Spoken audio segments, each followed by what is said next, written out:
Hi ನಮಸ್ಕಾರ ವೀಕ್ಷಕರೇ. ನಮ್ಮ ಭಾರತಕ್ಕೆ ಸ್ವತಂತ್ರ ಬರುವುದಕ್ಕೂ ಮುಂಚೆ ಬ್ರಿಟಿಷರು ನಮ್ಮ ದೇಶವನ್ನು ಆಳುತ್ತಿದ್ದರು.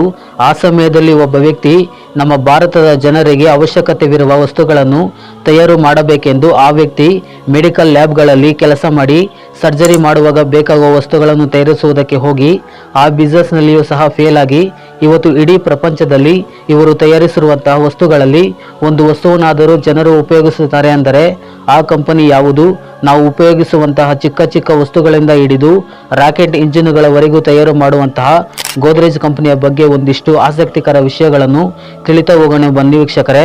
ದಯವಿಟ್ಟು ಈ ಚಾನಲ್ ಅನ್ನು ಇನ್ನೂ ಸಬ್ಸ್ಕ್ರೈಬ್ ಮಾಡ್ಕೊಳ್ಳಿಲ್ಲ ಅಂದರೆ ದಯವಿಟ್ಟು ಈ ಚಾನಲ್ ಅನ್ನು ಸಬ್ಸ್ಕ್ರೈಬ್ ಮಾಡಿಕೊಳ್ಳೆಂದು ನಿಮ್ಮಲ್ಲಿ ಕೇಳಿಕೊಳ್ಳುತ್ತಾ ಇದ್ದೇನೆ. ಇವತ್ತಿನ ದಿನ ಈ ಗೋದ್ರೇಜ್ ಕಂಪನಿ ಇಷ್ಟರ ಮಟ್ಟಿಗೆ ಅಭಿವೃದ್ಧಿಯಾಗಲು ಅರ್ಧಶೀರ್ ಗೋದ್ರೇಜ್ ರವರು ತಲೆಪಾಯ ಹಾಕಿದರು. ಅದು ಹೇಗೆಂದರೆ, ಈ ಅರ್ಧಶೀರ್ ಗೋದ್ರೇಜ್ ರವರು 1868ರಂದು ಬಾಂಬೆಯಲ್ಲಿ ಜನಿಸಿದರು. ಮತ್ತೆ ಇವರು 27ನೇ ವಯಸ್ಸಿನಲ್ಲಿ ಮೆಡಿಕಲ್ ಲ್ಯಾಬ್ನಲ್ಲಿ ಕೆಲಸ ಮಾಡುತ್ತಿದ್ದರು. ಇದರ ಜೊತೆ ರಸಾಯನಶಾಸ್ತ್ರಜ್ಞ ಸಹಾಯಕರಾಗಿ ಸೇವೆ ಸಹ ಸಲ್ಲಿಸಿದರು. ಹೀಗೆ ಕೆಲಸ ಮಾಡುತ್ತಿರುವ ಸಂದರ್ಭದಲ್ಲಿ ಮೆಡಿಕಲ್ ಲ್ಯಾಬ್ನಲ್ಲಿ ಬಳಸುವ ವಸ್ತುಗಳನ್ನು ಗಮನಿಸಿ ತನ್ನ ತಂದೆಯ ಸ್ನೇಹಿತರಾಗಿದ್ದ ಮೇರ್ವಾಡ್ಜಿ ಮುಂಚೆರ್ಜಿ ಕಾಮರ್ ಅವರನ್ನು ಭೇಟಿ ಮಾಡಿದರು. ಸರ್ಜರಿ ಮಾಡಲು ಬಳಸುವ ವಸ್ತುಗಳನ್ನು ತಯಾರಿಸುವುದಕ್ಕೆ ಒಂದು ಕಂಪನಿಯನ್ನು ಸ್ಥಾಪನೆ ಮಾಡಬೇಕೆಂದು ಅವರ ಹತ್ತಿರ ಸಾಲವನ್ನು ಕೇಳಿದರು. ಅದಕ್ಕೆ ಇವರ ತಂದೆಯ ಸ್ನೇಹಿತ, ನಿನಗೆ 3,000 ರೂಪಾಯಿ ಹಣವನ್ನು ಸಾಲದ ರೂಪದಲ್ಲಿ ನೀಡುವುದಿಲ್ಲ, ಬದಲಿಗೆ ಉಡುಗೊರೆಯಾಗಿ ಕೊಡ್ತೀನಿ ಎಂದು ಹಣವನ್ನು ನೀಡುತ್ತಾರೆ. ಈ ಹಣದಿಂದ ಅರ್ಧಶೀರ್ ಗೋದ್ರೇಜ್ ರವರು ಸರ್ಜರಿ ಮಾಡುವುದಕ್ಕೆ ಬೇಕಾದ ವಸ್ತುಗಳನ್ನು ತಯಾರಿಸಲು ಪ್ರಾರಂಭಿಸಿ ಆ ವಸ್ತುಗಳನ್ನು ಮಾರಾಟ ಮಾಡಲು ಶುರು ಮಾಡಿದರು. ಆದರೆ ಸ್ವಲ್ಪ ದಿನಗಳ ನಂತರ ಬಿಸ್ನೆಸ್ ಫೇಲ್ ಆಗುತ್ತದೆ. ಕಾರಣವೇನೆಂದರೆ 1896ರ ಇಸವಿಯಲ್ಲಿ ನಮ್ಮ ಭಾರತವನ್ನು ಬ್ರಿಟಿಷರು ಆಳುತ್ತಿದ್ದರು. ಅರ್ಧಶೀರ್ ಅವರು ತಯಾರಿಸಿದ ವಸ್ತುಗಳ ಮೇಲೆ ಮೇಡ್ ಇನ್ ಇಂಡಿಯಾ ಎಂದು ಮುದ್ರಿಸಬೇಕೆಂದು ತೀರ್ಮಾನಿಸಿದರು. ಇದಕ್ಕಾಗಿ ಬ್ರಿಟಿಷರು ಯಾವುದೇ ರೀತಿ ತೀರ್ಮಾನವನ್ನು ನೀಡಲಿಲ್ಲ. ಇದಕ್ಕಾಗಿ ಸರ್ಜರಿ ಮಾಡಲು ಬಳಸುವ ವಸ್ತುಗಳನ್ನು ತಯಾರಿಸಲು ನಿಲ್ಲಿಸಿದರು. ಇದಾದ ನಂತರ ಸ್ವಲ್ಪ ದಿನ ಹಾಗೆ ಸುಮ್ಮನಿದ್ದ ಸಮಯದಲ್ಲಿ ಒಂದು ನ್ಯೂಸ್ ಪೇಪರ್ ಅನ್ನು ಓದುತ್ತಿದ್ದರು.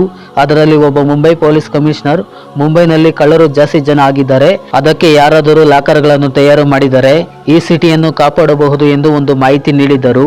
ಇದನ್ನು ಓದಿದ ಅರ್ಧಶೀರ್ ಗೋದ್ರೇಜ್ ರವರು ಇದೇ ಒಂದು ಅವಕಾಶ ಎಂದು ಮತ್ತೆ ಕಾಮರ್ ಅವರ ಹತ್ತಿರ ಹಣವನ್ನು ಕೇಳಲು ಹೊರಟರು. ಇದಕ್ಕೂ ಮುಂಚೆ ಮಾಡಿದ ಸರ್ಜರಿ ಮಾಡಲು ಬಳಸುವ ವಸ್ತುಗಳನ್ನು ತಯಾರಿಸಲು ಹೋಗಿ ಸೋತರು. ಅದಕ್ಕೆ ಈ ಬಿಸ್ನೆಸ್ನ ಬಗ್ಗೆ ಮಾಹಿತಿಯನ್ನು ನೀಡುತ್ತಾರೆ. ಅದಕ್ಕೆ ಕಾಮರ್ ಅವರು ಸಹ ಒಪ್ಪಿ ಸ್ವಲ್ಪ ಮಟ್ಟಿಗೆ ಹಣವನ್ನು ನೀಡುತ್ತಾರೆ.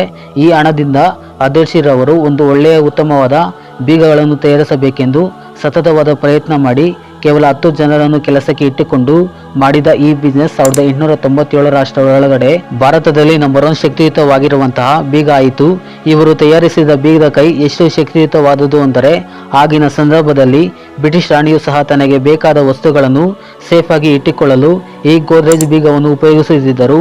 ಇದಾದ ನಂತರ ಕೇವಲ ಒಂದು ಬಿಸ್ನೆಸ್ ಅನ್ನು ಯೋಚನೆ ಮಾಡದೆ ಮತ್ತೆ ನಮ್ಮ ಜನರಿಗೆ ಇನ್ನೇನಾದರೂ ವಸ್ತುವನ್ನು ತಯಾರಿಸಿ ನೀಡಬೇಕೆಂದು ಯೋಚನೆ ಮಾಡುವಾಗ 1920ರ ಸಮಯದಲ್ಲಿ ನಮ್ಮ ಭಾರತದಲ್ಲಿ ಬ್ರಾಹ್ಮಣರು ಮತ್ತು ಮಾಂಸಾಹಾರಿಗಳನ್ನು ತಿನ್ನದೇ ಇರುವ ವ್ಯಕ್ತಿಗಳು ತುಂಬ ಹೆಚ್ಚಾಗಿ ಇದ್ದಿದ್ದರಿಂದ ಇವರು ಆಗಿನ ಸಂದರ್ಭದಲ್ಲಿ ಸೋಪ್ಗಳನ್ನು ಉಪಯೋಗಿಸುತ್ತಿರಲಿಲ್ಲ.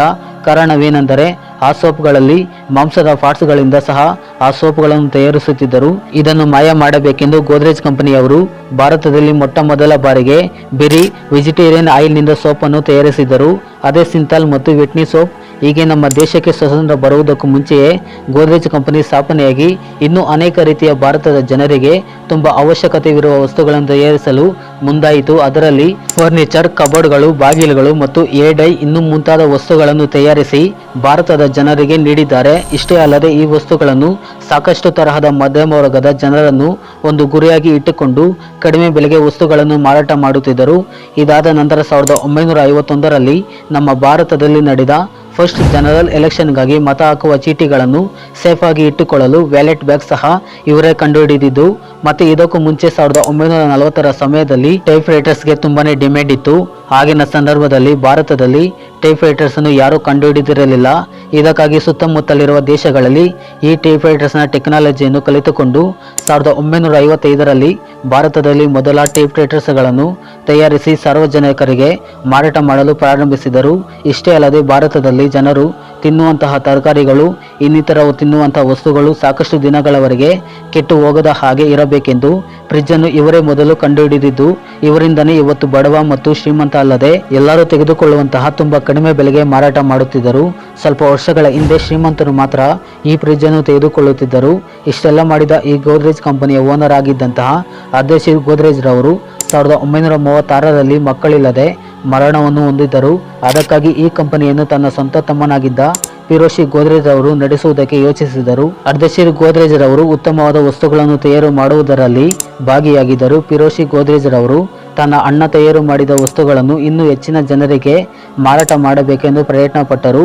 ಇದಾದ ನಂತರ ಪಿರೋಷಿ ಗೋದ್ರೇಜ್ ರವರು ಒಂದು ತೀರ್ಮಾನವನ್ನು ತೆಗೆದುಕೊಳ್ಳುತ್ತಾರೆ. ಅದು ಏನೆಂದರೆ, ಈ ಗೋದ್ರೇಜ್ ಕಂಪನಿಯನ್ನು ಇನ್ನೂ ದೊಡ್ಡದಾಗಿ ಮಾಡಬೇಕು, ಈ ಕಂಪನಿಯಲ್ಲಿ ಕೆಲಸ ಮಾಡುವವರಿಗೆ ಮನೆಯನ್ನು ನೀಡಬೇಕೆಂದು 1940ರ ಸಮಯದಲ್ಲಿ ಎರಡನೇ ಪ್ರಪಂಚ ಯುದ್ಧ ನಡೆಯುತ್ತಿರುವ ಸಮಯದಲ್ಲಿ ಗೋದ್ರೇಜ್ ಕಂಪನಿಯಿಂದ ಬಂದಿದ್ದ ಲಾಭದಲ್ಲಿ 30 ಲಕ್ಷ ಹಣವನ್ನು ಕೊಟ್ಟು ಮುಂಬೈನಲ್ಲಿ 3400 ಎಕರೆ ಭೂಮಿಯನ್ನು ಖರೀದಿಸಿದರು. ಇವತ್ತು ಈ ಭೂಮಿಯ ಬೆಲೆ ನೋಡಿದರೆ ಬರೋಬ್ಬರಿ 4 ಲಕ್ಷ ಕೋಟಿಗಿಂತ ಮೇಲೆ ಬಾಳುವಂಥದ್ದು.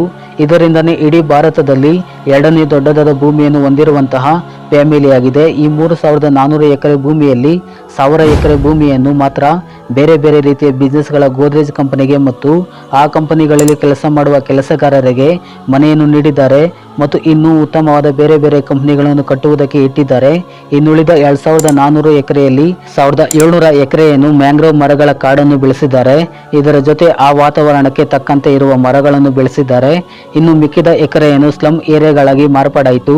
ಇರಲು ಮನೆ ಇಲ್ಲದವರಿಗೆ ಇಲ್ಲಿ ಜಾಗವನ್ನು ನೀಡಿದ್ದಾರೆ. ಕಾನೂನು ಬಾಹಿರವಾಗಿ ರಾಜಕಾರಣಿಗಳು ಅದು ಈಗಲೂ ಸಹ ಹೀಗೆ ಇರುವಂಥದ್ದು. ಮತ್ತು ಇದಾದ ನಂತರ ಗೋದ್ರೇಜ್ ಕಂಪನಿ ದೇಶದಲ್ಲಿ ಮಾತ್ರವಲ್ಲದೆ ಬೇರೆ ಬೇರೆ ದೇಶಗಳಲ್ಲಿ ಸಹ ತನ್ನ ವಸ್ತುಗಳನ್ನು ಮಾರಾಟ ಮಾಡಿದರು. ಮತ್ತೆ ಈ ಕಂಪನಿಯು ಇಷ್ಟಕ್ಕೆ ನಿಂತಿಲ್ಲ, ನಮ್ಮ ಭಾರತದಲ್ಲಿ ಸ್ಪೇಸ್ ಟೆಕ್ನಾಲಜಿಯಲ್ಲೂ ಸಹ ಕಾಲನ್ನು ಇಟ್ಟಿರುವಂಥದ್ದು. ಹೌದು, 2014ರಲ್ಲಿ ಮಂಗಳ ಗ್ರಹಕ್ಕೆ ಕಳಿಸುವುದಕ್ಕೆ ಮಂಗಳಯಾನ ಮಿಷನ್ಗೆ ರಾಕೆಟ್ ಇಂಜಿನ್ ಅನ್ನು ತಯಾರು ಮಾಡಿದ್ದು ಈ ಗೋದ್ರೇಜ್ ಕಂಪನಿಯವರೇ. ಇಷ್ಟೇ ಅಲ್ಲದೆ 2008ರಲ್ಲಿ ಚಂದ್ರಯಾನದಿಂದ ಹಿಡಿದು ಸ್ವಲ್ಪ ಇಂದಿನ ದಿನಗಳಲ್ಲಿ ನಮ್ಮ ಭಾರತದ ಇಸ್ರೋ ಚಂದ್ರಯಾನ 3 ಮಿಷನ್ಗಳಿಗೆ ರಾಕೆಟ್ ಇಂಜಿನ್ ಅನ್ನು ತಯಾರು ಮಾಡಿದ್ದು ಇದೇ ಕಂಪನಿ. ಇಷ್ಟೆಲ್ಲ ಸಾಹಸಗಳನ್ನು ಮಾಡಿದ ಈ ಗೋದ್ರೇಜ್ ಕಂಪನಿ ನಮಗೆ ಇದರ ಬಗ್ಗೆ ತಿಳಿದಿರುವುದು ಕೇವಲ ಫ್ರಿಡ್ಜ್ ಮತ್ತು ಏರ್ ಕಲರಿಂಗ್ ಮಾಡುವಂತಹ ವಸ್ತುಗಳು.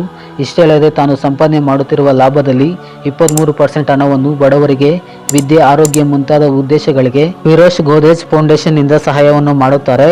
ಅದರಲ್ಲಿ ಹೆಚ್ಚಾಗಿ ಸಹಾಯಕ್ಕಾಗಿ ಗೋದ್ರೇಜ್ ಮೆಮೋರಿಯಲ್ ಹಾಸ್ಪಿಟಲ್ ಅನ್ನು ಸಹ ಕಟ್ಟಿದ್ದಾರೆ. ಇಷ್ಟೆಲ್ಲ ಮಾಡಿದ ಈ ಕಂಪನಿಯು ನೆಟ್ವರ್ಕ್ ನೋಡುವುದಾದರೆ ಬರೋಬ್ಬರಿ 4000 ಕೋಟಿಗಿಂತಲೂ ಹೆಚ್ಚಾಗಿರುವಂಥದ್ದು. ವೀಕ್ಷಕರೇ, ಆರ್ದೇಶಿರ್ ಗೋದ್ರೇಜ್ ಅವರು ಮೊದಲು ಲಾಯರ್ ಆಗಿ ಕೆಳಗೆ ಬಿದ್ದರು. ಸರ್ಜರಿ ಮಾಡುವಾಗ ಬಳಸುವ ವಸ್ತುಗಳನ್ನು ಮಾರಾಟ ಮಾಡಲು ಹೋಗಿ ಕೈ ಸುಟ್ಟುಕೊಂಡರು. ಇಷ್ಟೆಲ್ಲ ಸರಿ ಕೆಳಗೆ ಬಿದ್ದರು. ಇಲ್ಲ, ನಾನು ಇನ್ನೇನಾದರೂ ಮಾಡಬೇಕೆಂದು ಯಾವುದೋ ಒಂದು ನ್ಯೂಸ್ ಪೇಪರ್ನಲ್ಲಿ ಬರೆದಿದ್ದ ಒಂದು ಮಾಹಿತಿಯನ್ನು ನೋಡಿ ಅಲ್ಲಿಂದ ಮೊದಲಾಗಿ ಇವತ್ತು ಇಡೀ ವಿಶ್ವವೇ ಈ ಗೋದ್ರೇಜ್ ಕಂಪನಿಯನ್ನು ತಿರುಗಿ ನೋಡುವ ಹಾಗೆ ಮಾಡಿದ್ದಾರೆ. ಅದು ಎಂಥ ಸಾಧನೆ ಎಂಬುದು ಒಂದು ಸಾರಿ ಯೋಚನೆ ಮಾಡಿ ವೀಕ್ಷಕರೇ. ಅದಕ್ಕೆ ದೊಡ್ಡವರು ಹೇಳುತ್ತಾರೆ, ಸಾಧನೆ ಎನ್ನುವುದು ಯಾರು ಸತ್ತಲ್ಲ ಎಂದು. ಇದಿಷ್ಟು ಇವತ್ತಿನ ಮಾಹಿತಿ. ನಮಸ್ಕಾರ.